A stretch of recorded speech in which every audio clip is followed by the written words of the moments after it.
Hello and welcome to the in-depth series of Drishti IAS. My name is Pooja Dwivedi.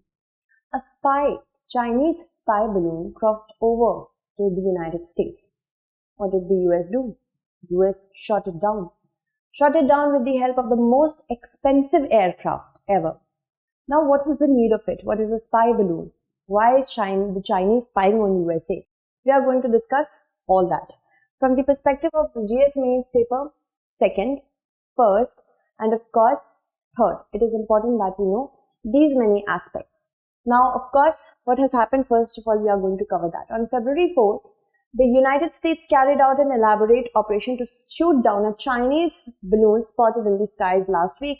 This is the actual, spy balloon sighting that has been done. Aleutian Islands, Alaska, SW Canada, Southwest Canada, Montana, Nebraska, Missouri, and Kansas.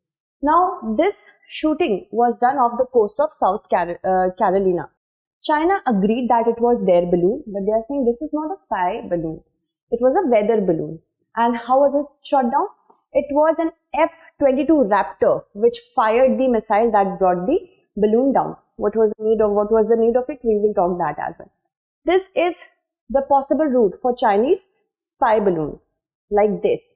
And they are saying that a civilian airship, the balloon that we have used, is a civilian airship. Who has said this? China. Airship which is used for research, mainly meteorological purposes, and it was not for spying. And the balloon, affected by the westerlies and with the limited self-steering capability, it could not maneuver itself. It could not drive itself. That is why it deviated from the planned course. And this is something that we could not buy. Because in the same manner, to do research and surveillance, what happened? China sent its Yuan Wang 5 docks in Sri Lanka despite Indian concerns that that particular ship was a dual-use ship. It could be used for surveillance and snooping on India. So this could be a possibility. Now, what is a spy balloon? After almost half a decade, after hot air balloons were used by humans, the balloon started being used for military purposes. It was elaborately used in the wars. During the French Revolutionary Wars, it was used in the late 18th century. Balloons were used to provide a bird's eye view on the battlefield. The most prominent use of these balloons was done in Battle of Fleurus in 1794. How old? The American Civil War to World War I saw the usage of such spy balloons. Balloons were the primary mode of big picture reconnaissance earlier, and now it is the satellites. They provided a perspective on enemy position and movement, simply impossible to obtain from the ground. So how do these work? This surveillance balloon is helium filled. It has solar panels so that it can power its instruments and movement. The instruments can include camera, radar, sensors, and communication equipment as well. They can, if we have to talk about surveillance balloon, they can fly from 24 kilometers to 34 kilometers in height, and fighter aircraft 20 kilometers and commercial airlines 12 kilometers. Okay, so as we see that this balloon was not in the way of aircrafts, so it did not possess any threat to the airplanes. Okay, so World War II, how relevant are these high altitude balloons? Let's see that. During World War II, balloons could be pushed to higher altitudes. Their use evolved as well. The Japanese military tried to loft incendiary bombs to US territory using balloons designed to float in jet stream air currents as well. Now, what happens? That it failed in its actual operation, but when it landed and exploded, many people died, civilians died. So after World War II, the US military started exploring the use of high altitude spy balloons. Under the project GENET, many series of spy balloons were produced. And it flew photographic balloons over the Soviet bloc territory in the 1950s. So it was experimented by the US as well, so they know what is happening. Now, why was the F-22 Raptor used to shoot this balloon down? There is a lot of criticism. What was the need of this expensive aircraft to be used? The F-22 scored its first air-to-air combat kit. From in the air only it was there, and it had its, victim in the air. So it's air-to-air. Now, it used a 400,000 AIM 9X Sidewinder missile.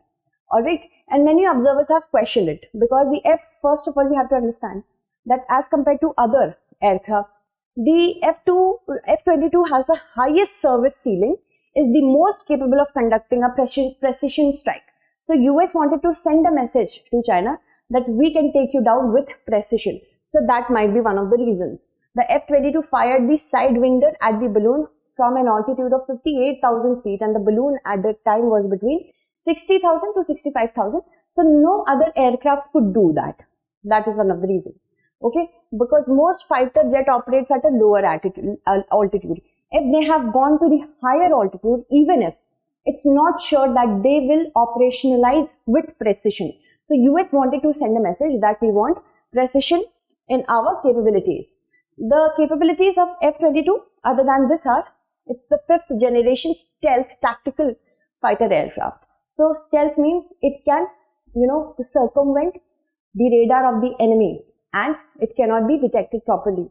And it is designed as an air superiority fighter, though with ground attack and advanced electronic warfare capability as well. It was first flown in 1997 and it was officially inducted into service with the US Air Force in 2005 only.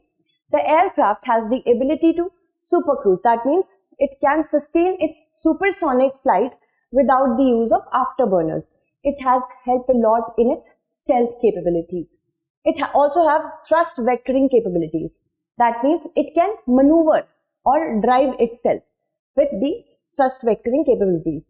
The stealth capabilities are one of its most differentiating features, and advanced sensor and weaponry system is also very high.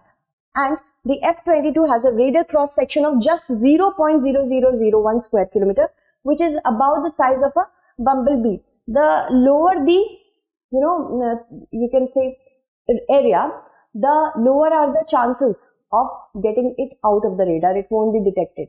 As we compare it to the conventional fighters like Sukhoi Su-30, they have a cross section of about 4 to 20 square kilometers, much higher than F-22. And this is the reason that F-22 is really invisible to the enemy radar system. The F-22 itself has some of the most advanced sensors of the world, and it is one of the only 2 5th generations in full service. The first is F-22, second one is F-35, also used by the US. Okay, there is much debate and criticism over the pricing of the F-22. The Raptor is the single most expensive military aircraft, even built with a per unit cost pegged to be between $130 to $300 million. And for comparison, it is much higher than the Sukhoi 35. It costs less than $100 million per aircraft. Then in addition to that, the F-22 is also one of the most expensive aircraft to operate as well. So build plus operation cost is very high. And an average cost per flying hour computed to around $68,000. Original plan of 750 jets to 187. It was brought down because of the high amount, per unit amount that it has. Okay. Now, if we move to the tensions that is escalating between the US and China, Taiwan and the South China Sea are one of the, you can say, prominent bone of contention between China and USA. China does not want USA to intervene in between the matters it has with Taiwan. And human rights violation by Chinese administrators in the Xinjiang region are the second issue. Then the clampdown on democracy activists in Hong Kong is the third issue. Taiwan specifically has been at the center of US-China animosity. Taiwan recently scrambled fighter jets, put its navy on alert, and also activated its missile system in response to a nearby operation by 34 Chinese military aircraft and 9 warships. Since Nancy Pelosi visited Taiwan recently, in the past couple of months, the tension has grown. US thinks that it is imperative for China to, even if it wants to make Taiwan the part of mainland China, it is important that it is done democratically and peacefully, but China is not wanting that. So this is one of the reasons why tensions are escalating and China might want to spy on the US. That's it. Thank you so much for watching.